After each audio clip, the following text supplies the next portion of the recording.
Hello दोस्तों, स्वागत है आप सभी का स्टैटिक जीके की इस क्लास में।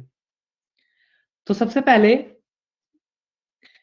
शुरू करते हैं आज के क्वेश्चन से। और अगर अभी तक की आपने पहली वीडियो नहीं देखी है तो इस प्लेलिस्ट को फॉलो करें। और एक ना इसमें रिवीजन वीडियो भी आई थी पहले की क्लास की। अगर आपने पहले की वीडियो नहीं देखी है तो उस रिवीजन वीडियो को देख लें, जिससे आपका कवर हो जाएगा। और अगर आपको ये प्लेलिस्ट से कुछ फायदा हो रहा है, जो चीज आपको अच्छी लग रही है, अपने विचार कमेंट बॉक्स में जरूर रखें। तो शुरू करते हैं आज की स्टैटिक जीके की इस सीरीज में। पहला क्वेश्चन, 6 वर्ल्ड कप खेलने वाली महिला खिलाड़ी तो कौन? मिथाली राज।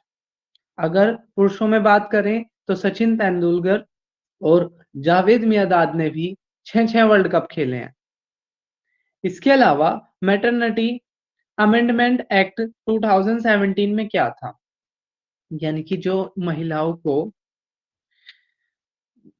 को जो सुविधाएं मिलती है, तो इस एक्ट के अंतर्गत क्या था कि 26 वीक की पेड लीव्स मिलेगी। 26 वीक की पेड लीव मिलेगी। और इस एक्ट में ये पेड लीव ना डबल कर दी गई थी। ठीक है, पहले आई थिंक 12 या 13 थी। तो ये एक बहुत ही बेनिफिशियल डिसीजन था वुमेन के लिए। लेकिन अब इसके नेगेटिव इम्पैक्ट ये आ रहे हैं कि जो रिक्रूटर है वो क्या करते हैं, वुमेन को रिक्रूट ही नहीं करते। अगर प्रेग्नेंट वुमेन है तो उसको वो रिक्रूट ही नहीं करते, क्योंकि उनको पता है आपको कानूनी तौर पर क्या देनी पड़ेगी, 26 वीक की पेड लीव्स देनी पड़ेगी। तो इसके पॉजिटिव इम्पैक्ट भी है और कुछ नेगेटिव इम्पैक्ट भी आ रहे हैं। नेक्स्ट है, विश्व महिला दिवस कब मनाया जाता है? तो विश्व महिला दिवस 8 मार्च को मनाया जाता है। वेरी वेरी इंपॉर्टेंट है ये, अच्छे से याद कर लेना इसको। और इसकी अब की बार की थीम थी कि सतत विकास के लिए जेंडर इक्वालिटी। तो सतत विकास यानी कि ऐसा विकास जो एक लंबे समय तक सस्टेन करे और इन्वायरमेंट को हार्म ना पहुंचाए। तो उस सस्टेनेबल टुमारो के लिए, सतत भविष्य के लिए लिंग समानता कितनी जरूरी है। इसके अलावा अब हम बात करते हैं नोड स्ट्रीम वर्ड। एग्जाम में आ सकता है कि नोड स्ट्रीम वर्ड से क्या मतलब है। तो ये नोड स्ट्रीम 2 उस पाइपलाइन का नाम है जिसको पर जर्मनी और बाकी यूरोपियन देशों ने फिलहाल के लिए अभी बैन लगा दिया है। ये पाइपलाइन रशिया से गैस को सप्लाई कर रही थी यूएस। तो नोड स्ट्रीम 2 इससे रिलेटेड है, ये गैस पाइपलाइन है। फिर लेबर पार्टिसिपेशन में वुमेन का रेशियो कितना है? तो वुमेन का रेशियो 2019 में 21% हो गया है, जबकि पहले ये ज्यादा था। 2005 में 32% था। अब हम बढ़ते हैं अपने नेक्स्ट पेज पे।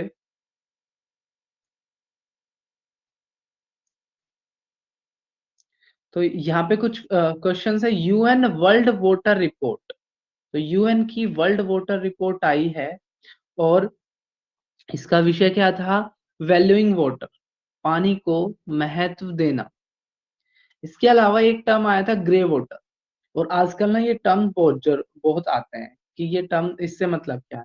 तो ग्रे वाटर ऐसे वाटर को बोलते हैं जो हमारे घरों से रिलीज होता है यूज करने के बाद। जैसे हमने बर्तन धुल लिए, कपड़े धुल लिए, या और कामों में जो हम पानी यूज कर लेते हैं, तो उसको ग्रे वाटर बोलते हैं साइंटिफिक लैंग्वेज में। फिर ICMR जो अपने मेडिकल रिसर्च का सबसे बड़ा इंस्टीट्यूट है, उसके फिलहाल के डायरेक्टर जनरल कौन है? तो वो है बलराम भार्गव जी। कमेंट बॉक्स में बताना ICMR कब बना था। फिर एक क्वेश्चन कि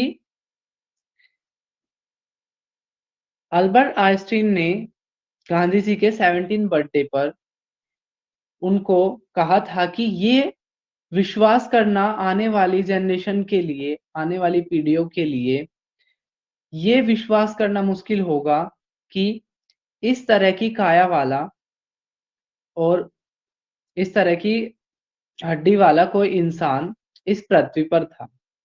तो कई बार ये पूछ लेते हैं कि ये कोटेशन किसकी है।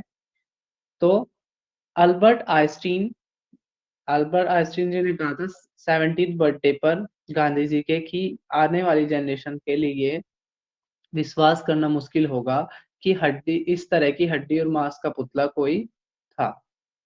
फिर एक टर्म है, वेरी वेरी इंपॉर्टेंट है ये टर्म, जीनो ट्रांसप्लांटेशन। तो जीनो ट्रांसप्लांटेशन क्या होता है? जब ह्यूमन की बॉडी में या तो किसी दूसरे ह्यूमन का कोई लिविंग पार्ट, सेल, टिश्यू, या किसी दूसरे एनिमल के लिविंग पार्ट्स को इसमें ट्रांसप्लांट किया जाता है, उसमें सेट किया जाता है, उसको जीनो ट्रांसप्लांटेशन बोलते हैं।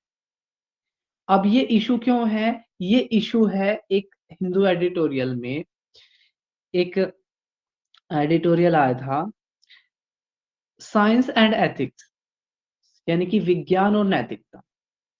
उसमें ये था कि हमारे पास अब ये देखना है कि साइंस किस हद तक नैतिक है, क्योंकि इस चैनल पर एक वीडियो भी आई थी पहले भी कि जो पिग का जो हार्ट है वो ह्यूमन में काम कर रहा है।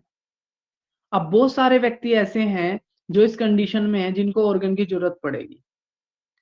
तो अब एथिक ये है कि क्या हमें मनुष्य की जान बचाने के लिए पशुओं को मारा जाए कि नहीं मारा जाए। इसके अलावा एक और धार्मिकता चीज ये जुड़ जाती है कि हमारे समाज में इन पिग को कंज्यूम करने वाले को लो स्ट्रेटा का समझा जाता है, मतलब उससे उसको हीन भावना से देखा जाता है। इसके अलावा मुस्लिम धर्म में तो पिग के मांस को खाने को लेकर निषेध है। अब बात यह है कि एक व्यक्ति, अब ये धार्मिकता भी इसमें जुड़ गई है, एक व्यक्ति जो जीवन और मौत से जूझ रहा है, तो क्या धार्मिकता के आधार पर उसकी पिग से मदद ली जाए, और क्या नैतिकता के आधार पर एक मनुष्य की जान बचाने के लिए एक जानवर को मार दिया जाए। तो ये एक द्वंद्व है, और आप लोग इसके बारे में क्या सोचते हैं कमेंट बॉक्स में जरूर बताना। फिलहाल के लिए जीनो ट्रांसप्लांटेशन क्या है? जीनो ट्रांसप्लांटेशन जब एक एनिमल के लिविंग पार्ट्स को ह्यूमन की बॉडी के अंदर सेट किया जाता है, उसको जीनो ट्रांसप्लांटेशन। अब फिर एक आर्टिकल 51A किससे रिलेटेड है? इसमें आपकी फंडामेंटल ड्यूटीज है। एक व्यक्ति को एक देश का नागरिक होने के नाते उसके कुछ कर्तव्य बनते हैं, उनको फंडामेंटल ड्यूटीज कहते हैं। ये आर्टिकल 15A में है। 11 फंडामेंटल ड्यूटीज है, उनमें से एक है टू डेवलप साइंटिफिक टेम्पर, यानी कि वैज्ञानिक स्वभाव को विकसित करना या वैज्ञानिकता के आधार पर सोचना। ये था अपना आर्टिकल 51A में। तो आपको ये वीडियो कैसी लगी कमेंट बॉक्स में जरूर बताना, और अगर अभी तक आपने प्लेलिस्ट फॉलो नहीं की है तो रिवीजन वाली वीडियो देख लेना, उससे आपका सारा कवर हो जाएगा। फिर मिलेंगे नई वीडियो में, तब तक के लिए जय हिंद, जय भारत।